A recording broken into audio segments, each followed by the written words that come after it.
YouTube Frogs, looks like 3.6 Genshin livestream has revealed 2 new artifact sets coming out in a little different fashion, since as you can see these were revealed during a break of the livestream, so there's no commentary from the hosts of the program whatsoever. That'll be my job then. Let's cover these in detail and also go over their value for our current character roster. Nims Dream, I believe this is our second Hydro DPS oriented artifact set, following Heart of Depth released back in Dragonspine. 2-piece grants 15% Hydro damage bonus, and the 4-piece grants attack percent and more Hydro damage bonus depending on your stacks. Stacks you can get from normal, charged, plunging, elemental skill, and elemental burst damage. 5 sources.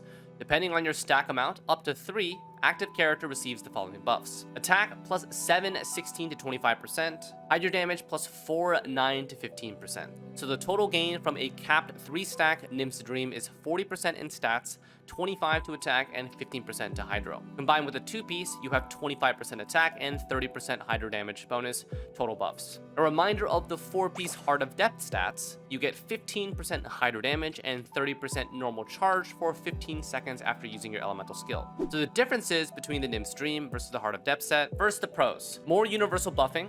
Attack and Hydro damage are universal damage scalars affecting all parts of a character's talent design, not just a specific part. 10% more stat gain. 4-piece Nims provides 40% total versus Heart of Depth's 30% total. Neutral points. While uptime is technically shorter on the Nims Dream at 8 seconds, on the right characters, both sets will have 100% practical uptime during the character's main rotation, so there's no difference between these two. The cons versus Heart of Depth. New artifact set means new commitment to resin. Also, it's not going to be available in the strong box like Heart of Depth is. The stack system requires at least 3 of the 5 consistent sources of damage at least once every 8 seconds for a maximum value. A lot of characters do not incorporate a plunge attack into the rotation, so those 5 sources technically becomes 4. The stack gain also includes attack percent, which is easily provided by external sources and buffing, reducing the value gain from the set itself.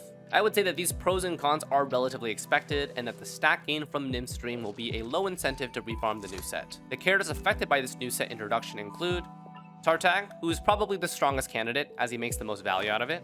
Ayato, who must hit his elemental skills illusion damage for max stacks because he cannot charge or plunge attack during his E. DPS Mona, and DPS Candice. Barbara, Xingqiu, Nilu, and Kokomi absolutely do not use this artifact set. And then Yelan, only in C6 version, would be a candidate, but she doesn't use the attack percent at all, so it's just worse than Heart of Depth or 4-piece Emblem set. Alright, the other 4-piece set, Voru Kasha's Glow, or the Glow set for short maybe. 2-piece set, HP plus 20%. 4-piece set grants more elemental skill and burst damage the more independent ticks of damage your active character takes. Sound familiar? It's designed for Dia.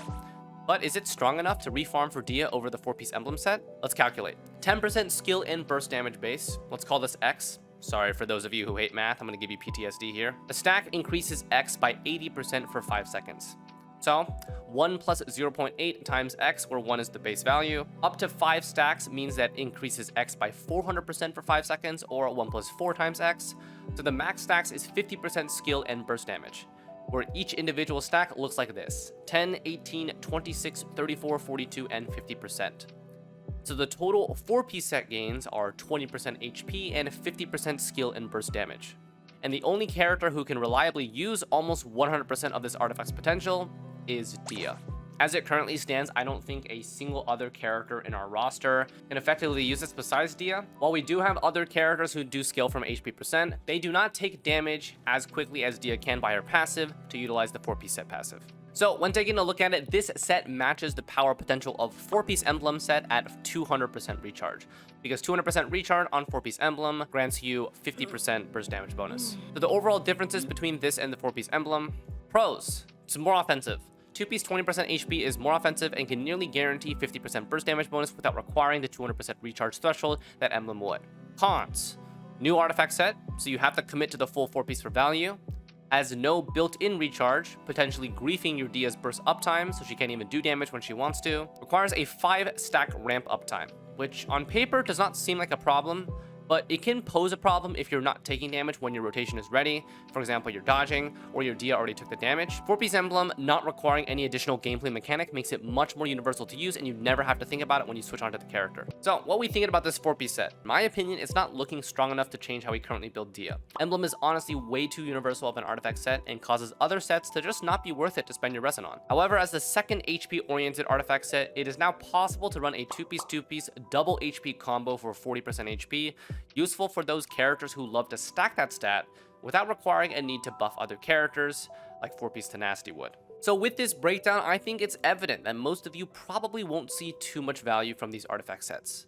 I think that farming a 2-piece set from either one for just the hydro damage or HP percent can be a decent use of resin, but the 4-piece on both just doesn't seem strong enough to warrant a complete overhaul of your character's builds. And so, of course, because it's absolutely not worth it, I'm going to test out a massive dump of resin in this artifact domain to see what I can build for my Dia on 3.6 launch. With that being said, hopefully this video is helpful for breaking down new artifacts, and let me know what you think of them in the comments. Thanks as always for watching, and we'll see you next time.